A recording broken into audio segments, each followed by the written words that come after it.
All right, welcome back to Keepin the Comic, and today we're picking back up here on the main storyline here for Venom War with issue number 3. So Meridius has finally mapped out his full plan here with some insight from God Carnage. We also see 2 mega powerhouse villains here that show up in the ring that cause Eddie to take on a lot of damage, which then leads to a father-son team up with the Venom Symbiote, which honestly, guys, is insane and really upped the ante here for the Venom War. Now, just as a quick reminder from the last issue here, just in case you haven't caught up on the series, Meridius had finally revealed to everyone that he was the cause of the Symbiote outbreak by creating the K-44 chemical.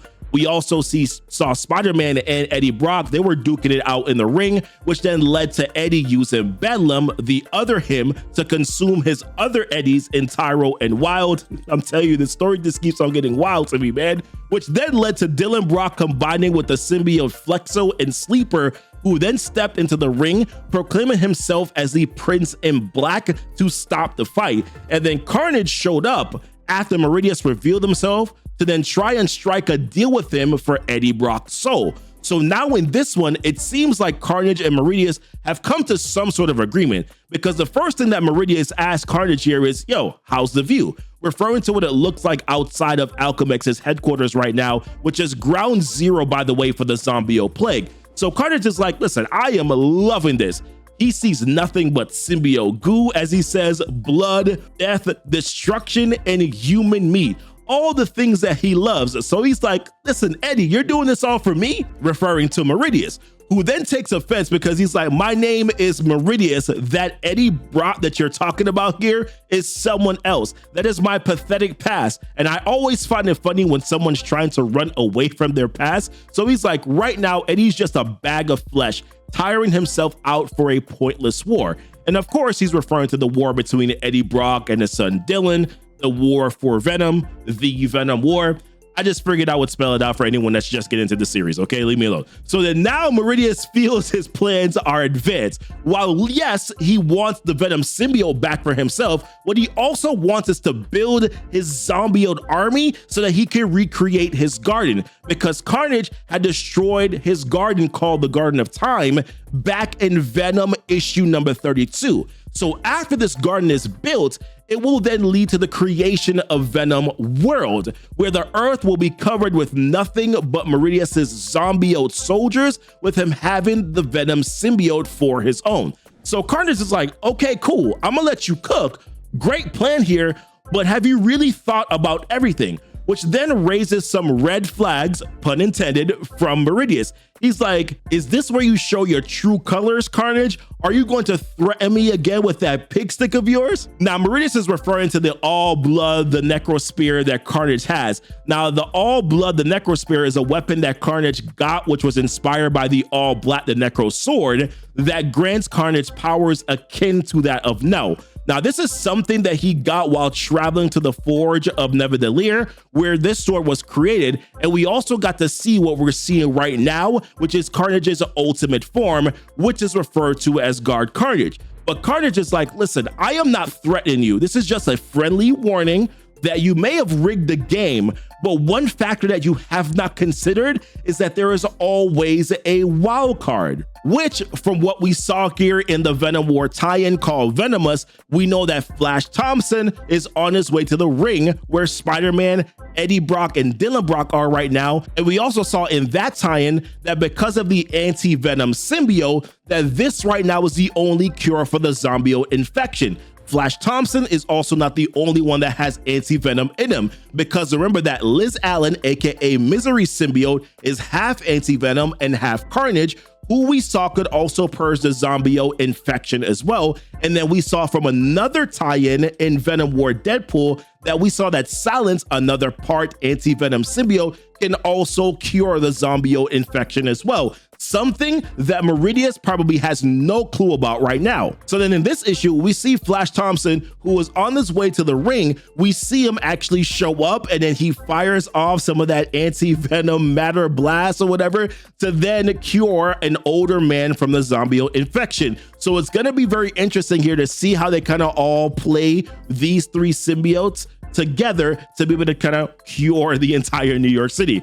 Now, speaking of the ring here, when we jump back into that, the first thing we see is Red Goblin and Toxin talking to each other. So Red Goblin starts saying, Kang. So Toxin is like, huh? Like, what's that about? So Goblin is like, nothing. But then there's this other like little chat bubble that pops up that says, don't act up, Raxco. So I'm like, once again, like, what the heck is going on right now? Which is something that we'll find out a little bit later on. So inside the ring, the Prince in Black, Dylan Brock, which by the way, guys, I am not a huge fan of that name, who, as I mentioned, is wearing the Sleeper and the Flexo symbiote. So he's trying to get Spider-Man and Eddie Bedlam and friends to stand down. So Bedlam is like, or what? Are you gonna shoot me? So then Bedlam charges at Dylan, but then Eddie, he jumps out of Bedlam's back because he's like, listen, my son said stand down. And then Eddie reminds him, he's like, yo, I'm in charge here. And then Eddie gets all sentimental. He's like, I will never raise a hand to my own child. So he mentions to Dylan, how about we put the symbiotes away and then let's talk, let's end this right now.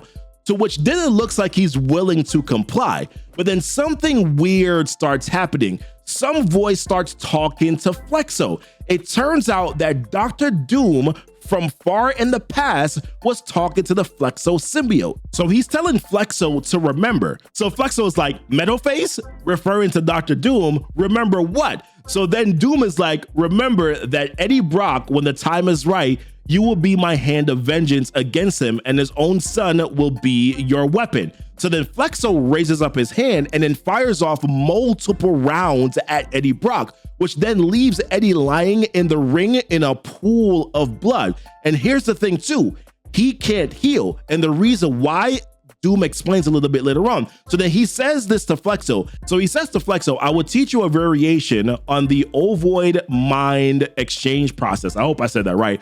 That discloses an opponent's psyche so that Dooms may replace it.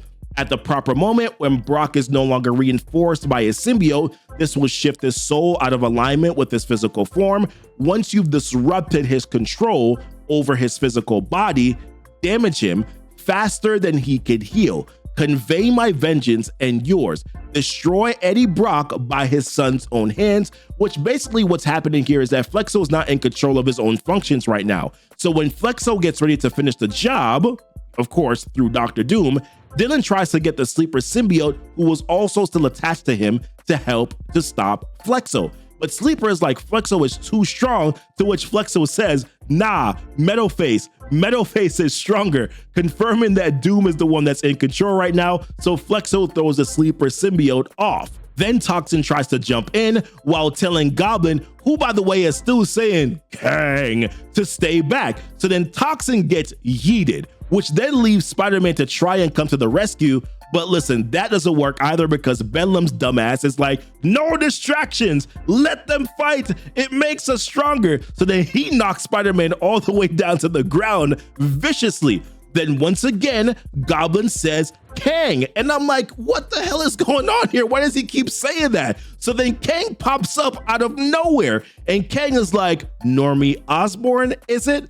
Because he knows the Goblin symbiote, but not quite as familiar with Normie. So then he goes on and continues. He says, history does not remember you fondly, Normie, and I am history. I am Kang. If you're hearing this, it means the program I encoded into the Rascal symbiote has activated. Your symbiote was built by me. You see, derived from Bedlam and programmed with techniques I learned from Meridius. Then he continues, he's like, then I simply planted it in the 21st century for Dylan Brock to find. Sounds complicated? Welcome to my world and to my war. You haven't seen anything yet, and neither has Doom. I know he's going to infiltrate your symbiote hive somehow, but his revenge doesn't align with my conquest. So when he makes his move, disrupt him, take his pawn off the board with extreme prejudice. So in other words, guys, Kang put in a failsafe for what Doom would do. So then Red Goblin jumps after Flexo and then stabs him in the back. Normie from the inside of Goblin gets Dylan out of the Flexo symbiote because Robin starts going to town on Flexo, screaming and still saying, by the way, Kang. Bang! Then he takes the Flexo symbiote. He jumps out of the window, which then leaves Dylan looking like, yo, like what just happened here? Because listen, this is Dylan's crew, and basically his crew just completely collapsed. And apparently what happens with these guys like Roblin and of course Flexo and of course Kang and Doom is going to be flushed out here in another Venom War tie-in, which is going to be called Venom War Fantastic Four issue #1. Now after that here, Bedlam starts going on about how he hates Spider-Man, and then he picks him up and starts choking him. So then Spider-Man shouts over to the announcers to have them play some old school music really loudly so that it would affect Bedlam, which works, knocking Bedlam on the ground, but it also affects the Venom symbiote, which Venom tells Spider-Man, but Spider-Man knows that Venom is more used to it, so he knows how to deal with it better, while Bedlam does not. But then they shift their eyes over to Eddie, because remember, dude has been bleeding out in the ring the entire time. And Peter knows that in order for Eddie to heal, that he needs a symbiote. The thing is that Toxin already has a host. Sleeper needs to heal from all that just happened. And for Venom, this is the exact same thing that they were all trying to avoid. And this is rough, right? Because Dylan is crying profusely over his dad because he's seeing that, listen, if nothing happens right now, he is gone. So then Venom is battling this inner fight right now. He thought it was best for him to not be around either one of them, but in the end, he's sort of realizing right now that like they both still need him. So Spider-Man is like, listen, Bedlam is gonna get back up and you need to make a decision here. You choose which one you're going to bond with. So then he lets go of the Venom symbiote, and as he shoots off Peter, Venom's realizing kind of like the irony of everything here. He's like, neither Eddie nor Dylan wanted the other one to have him because of the terrible future that they saw of each other. Peter thought the best solution was for neither of them to have him, so Peter would wear him instead. But then Venom now realizes that there was a better answer to this whole thing the entire time. He realizes that he doesn't have to choose. He realizes that it's not one or the other. In fact, he realizes that Venom, Eddie, and Dylan Brock, that we are Venom. And yes, after both of them trying to prevent the other from bonding with Venom, what happens now is that they are all bonded together. All minds are linked, or at least Venom is linked with the mind of Dylan and linked with the mind here of Eddie. And I cannot wait to see what happens next. What did you think about it here, guys? Leave a comment down below, like and subscribe for more if you haven't done so already. Hit that notification bell. And as always, thanks so much for kicking it with Keepin It Comic.